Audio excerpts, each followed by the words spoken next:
Ngayhak-ngayhakki ningak-ningakpa tawduna aphapata khanglaktre.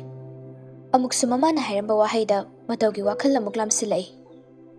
Matawgi maral karino, mana ngangkhriba wadu kari khalamgani haiba hujiktada wakhal khajik lai. Imungsigi awanungai kayada saruk yarambi mana jekmok lauda tumina laikhiba aduda mara leite khanglabasu onchinduna mara leijadabi matawda sauninglai. Phamna machinda soli. Aina khajikta ngangbagi thoina sunglak-laktine. Nahangkhaina ikai khangdaba makai panglakta laaga aina khajikta ngangubagi masak utrisiyo. Wadi nahamakai launingdadana lairmi waoire. Pokpi mana phawba mama oibagi wangangdrisi migi michangdudaneba. Nati phagini kaise khandokpase kemta haidrajala haibanida. Mangal murum solaga mangolda kakhatuna imunglumda grong changkhre. Aduga prapra amuk thoklaktuna chatki. Apunaba amana puduna makhongna thangba maikairomda. Yachanglakpa matamni. Wakhalna khanbasu lamba phangda. Pukningna ningjabasu matolomda. Wakhal pukning animak laitaba ngamjada. Angawba manba mataw kayani mana tawriba. Laitaba ngamdaba wakhal pukning anigi ningaida thamoy madi machit kaya thokna kairare. Leplare, laktuna, sanglare, ningthawkolgi thongakpawgam. Hawjikta wakhal isang thana kapki khaliba nungsigi tena do ahangba leichilda kapaga pangkhakni. Chatli lambi ado hangat handa yachanglakpagi pukrida ising sokpu thawlakadra yengbasu lepte. Mamit anidunasu anakbada phamliba dukansing aduda natraga kaithelda potchay awadapa leibaga thoklaklamgadra. Lambi achat awa khuding koyeng yenglai. Uge phangde aremba tai. Phammi hanjalaga pothaje miko khara bas tena duda. Jali pakhong lising marik chumna pakhong pipinaba kana leite tanja aduda. Tara ilaptakna khonjel sanariba wari adu khara mangak leisili. Tariba khonjel adugi maikairomda mityenga loinana. Bus stand gi nakal lambi aduda nupa amaga nupi macha amaga lakminabada ui. Nupaduna cycle ilaga maning oirapna nupi machaduna inarai.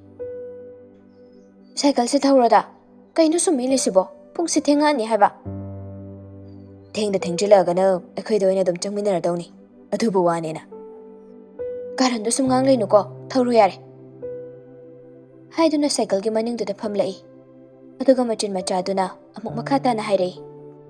Tuition chatprabu khondi charni kedong ngaramino haiba. Khongna chatlaibai matam laba hujukpo mina uraga phajana ngangbidau nate chahi matangduga khalamba wakhal kadu chapleptuna ngahak wari adu taroi. Awaba maithong mangkhiduna momon khajik noglai. Lambi chaliba kananasu uge phangdaba minok nakte. Mikupsida mafam asida mi ama lei haiduna chingnaningai maramsu leiroi. Thamoina sokpada maithongda takhiba mami. Ingit lakpada momon nokpa khanghaudaba minok. Yetpinaba leitre khankramale. Uisili tapna mamit anidu. Soli amuksu tapna kaujay nungsina machinda angang macha. Mangalna angang macha. Sumgaw leidu kaygino lao thengi numitare haiba. Chak thongbinaba kanam leite khanginatro adugu sum tawle. Ngali sidi kaino kadai nganbano numita sila sidi masaina imanaba singa chamina khradi yumda ngasaina yaujaradawni hanuba nangna irang tawlairingaida lao cycle silam thun thawr lao mi. Tapna cycle adu thawba haurai.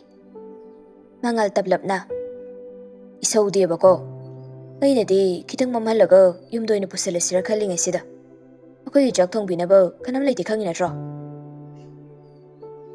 Lay mataraduna kutumna mangalgi mananganda suray. Hanuba nang irang yam tawi khangbra. Hayengoi sumaina ko tuition halakpada ko amta ngaramganu ko. Kaygino aise pakhatliraba. Ngairamganu. Mina kanano hangakpada ai pakhum kamta leite. Aduga mana imanabi mayamgi wathi ngangnaba nungainabane thabak yam torkono khangbra. Leijabagine na kokhumo yadro. Mamli mamli taurakpa tanja ka oire. Lambi chatpa gari singi anganba light mangal aduda. Lambi du uhawdraduna lambi ga khutpada hek thawtharoi. Ayo! Kaino? Asuk mama kansida nami tu kana yang thawinu na. Kana yang doino amum marak sidaba. Light mangal sida uhawdrine aiso. Akutpada thawdaba lairi. Nangna lawra idun hena khangkre. Kari khulaw no khangde. Ai khangaga sige tawine. Siba lairi. Nami tu yang gam da thaw. Cycle ko tu laiba kui dream ni ko. Yang pamu jari jani. Mi nanda na tham jari ni. Adu suno magi tek tek. Jana bi yo laga ne. Yang wani mana laibi ni khangra. Oh. Aingonda gi cycle ni hena dumkhra boire. Asengba hanubagi laibang ni da sidi. Laimu hoi gi mayum yoramdai. Ayingbi laimu bungai duna lairami. Mangal su cycle lado laima da piram laga. Maso rakpa gari amada tongduna hankre. Asumna marak marakta mangal na laimagi tuition halakpada ngaiduna nongmo phadok chatminei. Masigi nungsiba nungaibagi mahausi sumathel amani. Numit kharani gi matong nongmo itha thajadana school khalakpaga laima tuition chatpa nangnaba hotnabada hobe hobe tawringai call tawbo pharak tabadagi message ama iraga tharami. Hanuba uda kuire ngasidi miss yam tawi. Imangdam du halo mikubam tangoiraso lepulao. Tuition halakpada mahusagam ngairamuko. I call tawbo pharak tari thengeba. Phone thamage ko. Ima su ngai lere potik pachanena. Mangaldi thabakama chathoklubana laimagi message to matam chana thengna haudre. Call oina tawraklam lagadi wari sanaduna sega maiga hainaba yabani.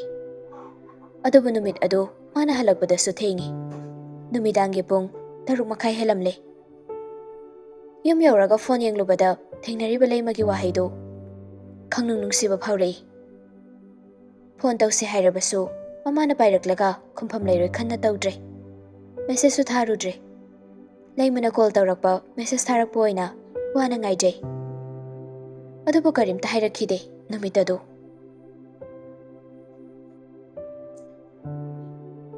Waruraba, sauraba, natraga oinarira. Angang, nangna dumina leido, nangbo ayuningi, mikapa matang oiraso, imangdi lepulaw haramdaine. Lagli, ngairi, nangtigi mapamsida, nangki maiki yengli. Naside ay noina, nangbo mistawi, nangbo ningi.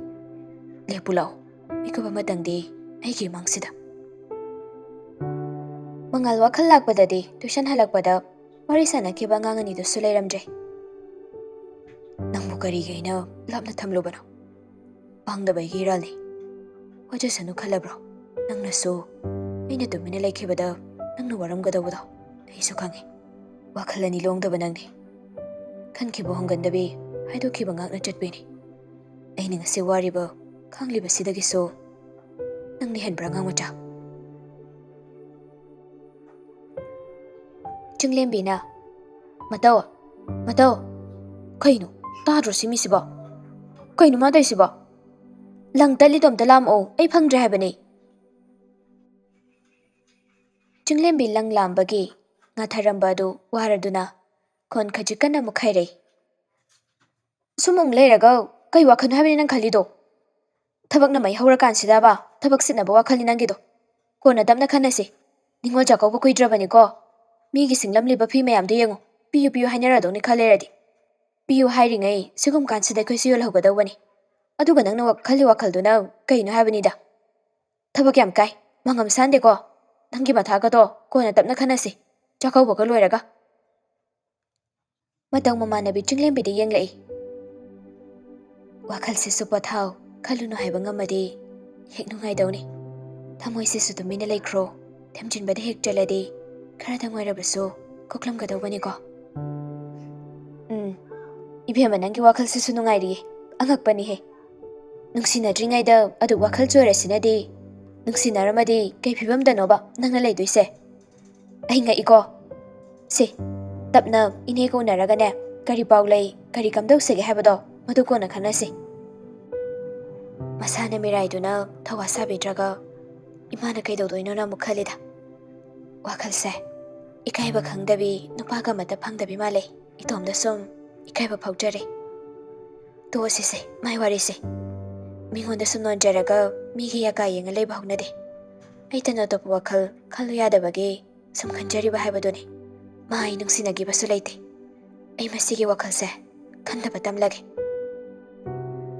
atopa nupa koige khangna jage haide dama da lei kaino nangtane yadabai wani kaino mai mamangda koire siro hektane proprok chakhandawni nangna khara khanbi basida mana thawa sadreni leithoi khangbra inena yaningde hairiba leimaduna hanjelaga kaisu pau khobi da leite ine ge wari da leimado achopareng khangdaba nupi amage saglon kaisu lobiroi masana khangna pumna magai phagada lambi yenglaga tumina leikhra misakni amaromda leimagi thamoi dungai kalak pasu phawi thongna leimale mapam saksu chada mawa jaksu chada matomda tongana taraga lehogadaba nangna minungsi henut pasida mana thawa sada behenbani sida nangna amuk henjina wabirini mana dinangi damakta mikubam ta phawa waramgadra chummi makhoi ni gi nungsi marina sumaina lapna khibase tasengna nungaite makhoi ni na kaigumba nongna leina ba yaram lagadi makhoi ni gi damakta aina nungsi banthung yaunaba mateng khara dangoira basu panglam gadawbani adubo mateng tawruba yaba matang oide aigi damakta mana wafam su thokteda aigi wakhal khanba hemen kramale na tebe ma henmale nang khara henmalabani khara sulaina khando ase kadawrage nangi na tawna mana lai thokpani habase nang nasana khara su gyan taw asukoi base hoi mai haide na oiroi madugi mi duma thingna baduna makhalamani thingna su kaudeba haikhibu wado nungairamoi soikhra ba wahi phawba ma haidu ningdeba bad yarase mai wase to ase aduk thamoi sok nangangliba wahiduda aisumagi wakhal khandaba ngamdrise aiso ngakpani anoba me yengase yare khangnaba thamlase hairakpa ma handakti yatho asiko kaidau jaruni ege mana muktana khem kuina mukpa ngamdoino as nang masoba hairanglingaida yurangido tawnu isa yaudana yathok leiramdana nang ama kibu kire koi adubu phana oiduna so imada nungsi imaga kainabadi aingamgadawa mande hoi nungsibiyu karim kaide natragana nupa yaudana chelagero inega watanaraga loisinara loire kona tamna nungsina jaro aduga chelebu thoadi thoklaba mai lakcharani kaino yare ba nang khadang sima soba khadangi wana temi jaja yam khalai ni ne wakhalse nupa khakna nupi masana yadab lawba yabro adudi haiba tabani kaino khoiso aikoina haida hairagana laiminaraga kona nungsinaragani nupi gi thamoidi kari oina nupa moina uge habanida adu ada khangdeko handaki matang simadi para khara tamdaba yadabani madugi kithum pumba manbado kande ahuriba phise amta loisinaba tawsi chakhaw mamangsidhi nangi wakhaldo matam khara curfew thamo thabaka loina kaire bema chakhaw mamangda loisindaba yadabani mathangi ningol chakawbadi nangsu soidana na pamda chakawba laknaba aina loina sindoini sida walore thabak toksise lapna leirabasu nakna leiri khanjari bani uba phangkhidrabasu wakhalna sagatuna minmangde lephalibani takidrabasu khonjel mikup khara mitchajat uisin tahalibani khonjel masu hokhiba punsigi khongchatki wariga hojik oiriba taibanga wari anisi yanchinaduna punna lakbani mangal sana laisemba luwang leima matau leibi tongan ba ichel amamamda chenthariba punsi khongchatki miyoi amamamni thamoida puriba manataba chaina magi ihuldi khetnai kumon mana lakbada naken thamana loikhrabasu yaning thamana lakbada minok amadi loinabani asa amadi ubani wakhal magi matung in manglanda boiragasu thamoyani chena kisiki duna langla amakhak oige khanjaruba nongdambana tayonaba ngak tambiramle punkhre machin thiba phangda kari pa khongbu chanbiramlaga lotkhriba langla dugi machin masu hokhiba punsiduna hokkhrabasu ningsingba mana wakhalda lakpada nathairamb ngamde. Wakhalda ningsingmami tarai lay mamagisu. Lay mana karam kanda chatpa tarage mafam hongi haiduba. Mangal sanana ngasi nongmani si chatoini. Horala ngangsing laaga khangani numitudi. Mafam pura hongbanina pochai di loina loisinba loiraba. Loiragumbani da. Mangal sana khonjal tablap na kaurei. Angang macha. Taye. Kaidaurage. Khonjal kaduna khangtab tab khriduna. Nasa nungai tabra. Nungai taba manbra. Ado kaidaurage ba. Hairo. Kem taudeda. Pukning se nungsige taurakliba.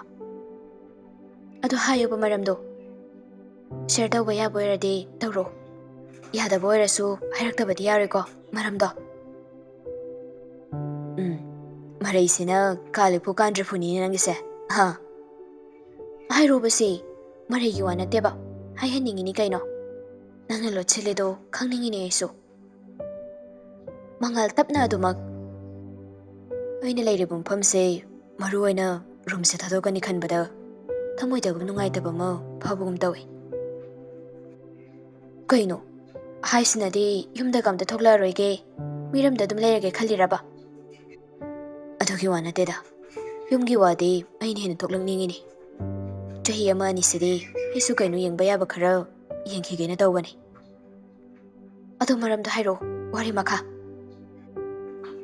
Nangai nungsi warigi saihau mafam asina oidrabasu nangna ibu nungsi aina thamoidudagi tasengna aina khangkhibadudi mafamsida leiringaidagini maruaina roomse anisuba nungsi haurakpham mafam ama soiri khallibani mafamse honglani atopa mafam amada oina chalani khanbada angang macha nang thadoklamlaga chatpagumna aigi wakhalda phawali iphamda nungsi wahaiga loinana thamoiduna yaningba nangna hanba pirakhiba angang macha ardagulapse kuirakpagi mana ganglabasu laina amata chohendana aina lengdana thamli leiring asisu aigi nakta puduna su chatkani atopa mafam amada mafam khuding chalabasu mirairamba ngamloi thawai yaudrabasu nangi photo singse thawai hapduna nungthi numit khudingi saribani nungsi wari kayasu tamlibani aigi pawpumba nakhut mangnai rakhiba wahai khudingsu hanjin baduna awabo thajaribani nungti numit khudingi masina ibusu mamono khanbibada mateng oirakhibani pumnamaksi tasin khomjinduna masina thongna oiraga atopa mafam amada puduna chatkadoribani inghalugo thamoibo sumna asumak leima hoi mai haide tumina dumaktai aduga tapna momon tauraga haire aiboduk nungsibibra aiboduk khanbibra wahaina haibadi khara khakni thamoina khanjaba khuding nangidamakti mapa naide anuba aibu hena ngawhange khalakanuko wahaido hairamlaga sanaribu wari adu tensilai sum sangdaraklabadi leima ngangoijarabasu gyantai aduna topa wari ama haurai aigi nungsibabu tasin khomjilaga mafamdudagi atopa mafamda mu pubiyuko aduga mafamdu yaubaga chithi tharakpa kauni anoba mafamdugi ahanba pakhom pinaba aisu sem saramge mangalna kari pakhom pirakpa leimatage haina ngairibani ngahak unwai mukchi tumina leiringai tanja aduda phone dusu tutut hairamlaga tatkre leima phone adu manakongdagi thangdaraga yengi call tawi adubu chatkidre yenglubada ngahak aduda network amata karamde mangal su adu mangai handuna hanjin call tawbani leimagi call du chatkidre tajaningba thamoigi pawdam mikhuba aduda taba phangkhidre tamjaningba wahaisu khonjel thokna makha tana nupa masu phongdoktuna haiba ngamkhidre haida hairakladoi boiningi chithanan tha hoba wahai sing adusu kauda kauraboide ningi angang macha tahalina pada tatana khangli uri ꯈꯣꯡꯒꯨꯜꯒꯤ ꯃꯃꯤ ꯅꯧꯅ ꯇꯥꯔꯛꯂꯤ ꯍꯥꯏꯕꯁꯨ ꯇꯥꯔꯦ ꯃꯃꯤꯠꯇꯒꯤ ꯃꯄꯤ ꯇꯩꯊꯣꯛꯀꯦꯁꯨ ꯅꯤꯡꯂꯨꯗꯦ ꯃꯔꯨꯞ ꯑꯣꯏꯔꯨꯕꯅ ꯀꯥꯏꯅꯕ ꯍꯥꯏꯕ ꯃꯍꯥꯛꯇꯨꯒ ꯆꯪꯕꯤꯈꯤꯗ꯭ꯔꯕꯅꯤ ꯀꯅꯥꯅꯁꯨ ꯃꯍꯥꯛꯀꯤ ꯃꯤꯆꯪ ꯊꯦꯡꯂꯦ ꯄꯨꯡ ꯌꯦꯡꯂꯨꯕꯗ ꯕꯥꯔꯣ ꯈꯔ ꯍꯦꯜꯂꯝꯂꯦ ꯇꯨꯝꯂꯨ ꯌꯥꯒꯗꯧꯕ ꯅꯠꯇꯦ ꯃꯥ ꯐꯣꯟ ꯑꯗꯨ ꯌꯦꯡꯉꯤ ꯉꯥꯏꯍꯥꯛꯀ ꯁꯨꯝ ꯒꯦꯂꯔꯤ ꯍꯦꯛ ꯆꯪꯂꯨꯏ ꯚꯥꯞ ꯑꯣꯏꯗ ꯋꯥꯈꯜ ꯑꯃꯗ ꯁꯨꯝ ꯌꯦꯡꯕꯗ ꯑꯃꯨꯛꯁꯨ ꯍꯦꯛ ꯊꯦꯡꯅꯔꯛꯏ ꯀ꯭ꯂꯥꯁ 10ꯒꯤ ꯕꯣꯔꯗꯤꯡ ꯆꯪꯉꯝꯗꯥꯏꯗ ꯃꯉꯥꯜꯒ ꯑꯍꯥꯟꯕ ꯅꯝꯃꯤꯟꯅꯈꯤꯕ ꯐꯣꯇꯣ ꯈꯔ ꯑꯃꯨꯛꯁꯨ ꯇꯤꯆꯔꯁ ꯗꯦꯗ ꯅꯝꯃꯤꯟꯅꯈꯤꯕ ꯐꯣꯇꯣꯁꯨ ꯌꯥꯎꯔꯝꯃꯤ ꯍꯦꯟꯅ ꯃꯄꯨꯛꯅꯤꯡ ꯅꯨꯡꯁꯤꯕ ꯍꯥꯏꯕꯗꯨ ꯑꯣꯏꯈ꯭ꯔꯦ ꯁꯤꯟꯊꯔꯛꯂꯦ ꯃꯄꯤ ꯍꯦꯟꯅ ꯑꯗꯨꯝ ꯍꯤꯞꯂꯝꯕꯗꯒꯤ ꯐꯝꯂꯒ ꯐꯛꯂꯥꯡꯗ ꯃꯁꯥ ꯄꯨꯝꯕ ꯉꯥꯊꯩ ꯋꯥꯔꯦ ꯀꯞꯄꯗ ꯍꯥꯏꯕꯒꯨꯝ ꯃꯇꯧ ꯑꯗꯨꯅꯁꯨ ꯎꯠꯂꯤ ꯐꯣꯟ ꯄꯥꯏꯔꯤꯕ ꯃꯈꯨꯠ ꯑꯗꯨ ꯃꯈꯨꯗ ꯊꯝꯂꯒ ꯃꯃꯥꯏ ꯅꯣꯟꯊꯗꯨꯅ ꯍꯦꯟꯅ ꯀꯞꯂꯛꯂꯦ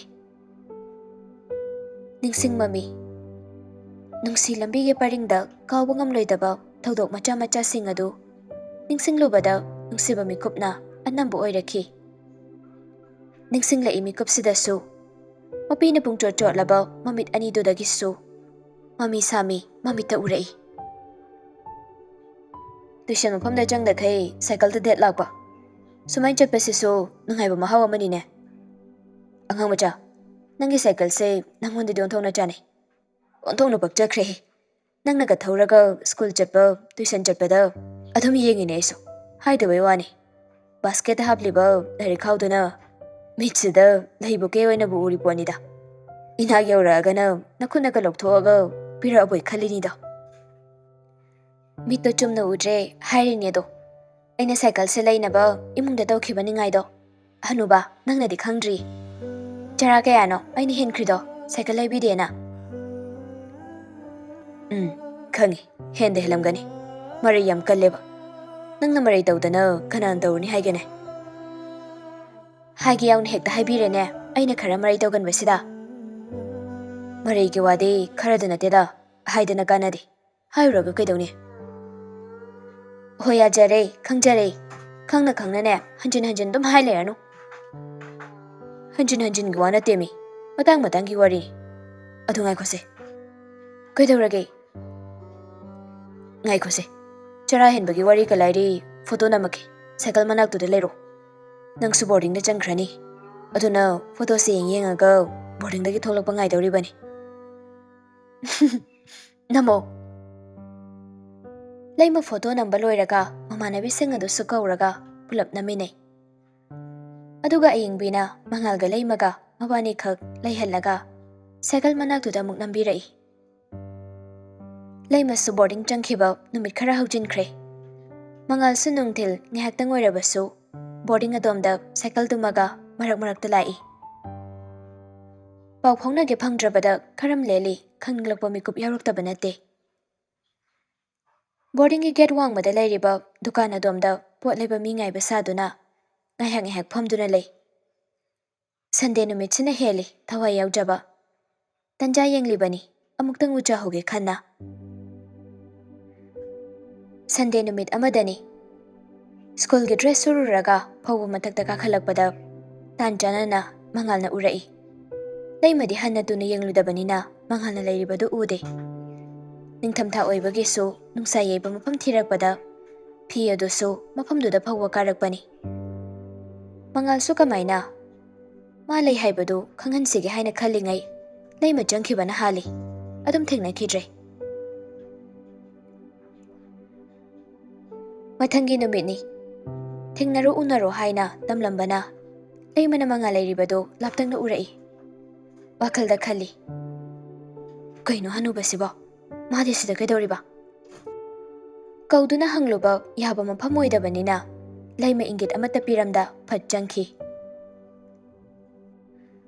ꯃꯥ ꯂꯩ ꯍꯥꯏꯕꯗꯨ ꯂꯩꯃꯅ ꯎꯈ꯭ꯔꯦ ꯈꯟꯕꯗ ꯅꯣꯛꯃꯤ ꯇꯧꯔꯝꯕ ꯃꯥꯏꯊꯣꯡ ꯈꯪꯍꯟ ꯍꯟꯖꯤꯟꯈꯤ ꯅꯨꯡꯉꯥꯏꯇꯕ ꯐꯥꯎꯍꯧꯔꯤ ꯌꯦꯡꯈꯠꯂꯝꯕ ꯃꯃꯥꯏꯗꯨ ꯇꯞꯅ ꯂꯩꯃꯥꯏꯗ ꯌꯦꯡꯊꯔꯛꯏ ꯉꯥꯏꯍꯥꯛ ꯑꯗꯨꯝꯅ ꯋꯥꯈꯜ ꯈꯜꯂꯤꯉꯩ ꯃꯐꯝ ꯑꯗꯨꯗꯒꯤ ꯍꯜꯂꯒꯦ ꯈꯟꯅ ꯑꯃꯨꯛꯇꯪ ꯌꯦꯡꯂꯛꯄꯗ ꯂꯩꯃꯁꯨ ꯃꯉꯥꯜꯅ ꯌꯦꯡꯂꯛꯄ ꯉꯥꯏꯗꯨꯅ ꯂꯩꯔꯝꯃꯤ ꯃꯈꯨꯠ ꯐꯠ ꯊꯥꯡꯒꯠꯂꯛꯂꯒ ꯏꯪꯒꯤꯠ ꯇꯧꯔꯛꯏ ꯈꯖꯤꯛ ꯂꯥꯛꯎ ꯍꯥꯏꯕꯒꯨꯝ ꯃꯤ ꯂꯩꯕ꯭ꯔꯥ ꯍꯥꯏꯅꯁꯨ Mangakto khajik laiduni yengi.